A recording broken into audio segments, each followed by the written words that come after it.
अस्सलाम वालेकुम जी। आज की वीडियो में हम बड़ी अहम बात करेंगे कि एक दोस्त ने एक शर्ट खरीदी है, उस पर कुछ लिखा हुआ है। अब जो तो पढ़े लिखे हैं वो तो खुद ही पढ़ लें, और जो नहीं पढ़े लिखे उन्हें मैं बता देता हूँ कि ये कुछ नाज़ेबा लफ्ज़ लिखे हुए हैं।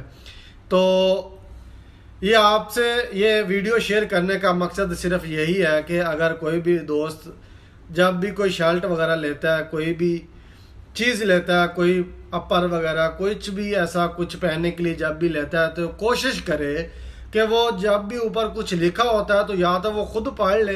अगर वो खुद पढ़ा लिखा नहीं है तो वो किसी दोस्त को कह के उसे पढ़ा के देख ले कि उस पर क्या लिखा हुआ है। अब ये शर्ट एक दोस्त पहन के खड़ा है, एक वीडियो एक भाई ने मुझे शेयर की है, तो उसने कहा कि ये तमाम दोस्तों से शेयर कर दें कि अगर कोई भी दोस्त वगैरह जब शर्ट ले रहा है तो वो कोशिश करे कि देखभाल के शर्ट लिया करे, इस पे नाज़ेबा लफ्ज़ लिखे हुए हैं। अब ये शरेआम पहन के खड़ा है, इस बेचारे को नहीं पता कि इसके ऊपर क्या लिखा हुआ है। जब भी कोई दोस्त ये बाज़ार से शर्ट लेता है, लंडे से कोई सेकेंड हैंड शर्ट लेता है, तो वो कोशिश किया करे कि यार ऐसी जो चीज़ें ऊपर लिखी होती हैं ये ज़्यादातर आउट ऑफ कंट्री से एक्सपोर्ट होकर आती हैं।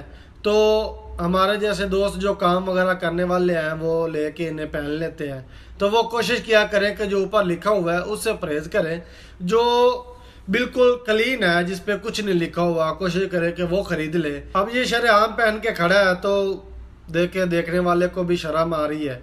तो लिहाजा आप इस वीडियो को इतना शेयर करें ताकि हर तमाम दोस्त को पता चल जाए और वो इन चीज़ों से एहतियात करे, क्योंकि ये जो दिन चल रहे हैं सर्दियों के, इनमें ऐसे ही होता है कि हर बंदा कोशिश करता है कि वो जो काम के लिए शर्टें वगैरह वो बाहर से सेकंड हैंड ख़रीद ले ताकि उसका टाइम पास हो जाए। तो आप साहब ने ये वीडियो शेयर करनी है ताकि उन्हें पता चल जाए और वो ऐसी चीज़ों से परहेज़ करें। बहुत शुक्रिया, अल्लाह हाफ़िज़।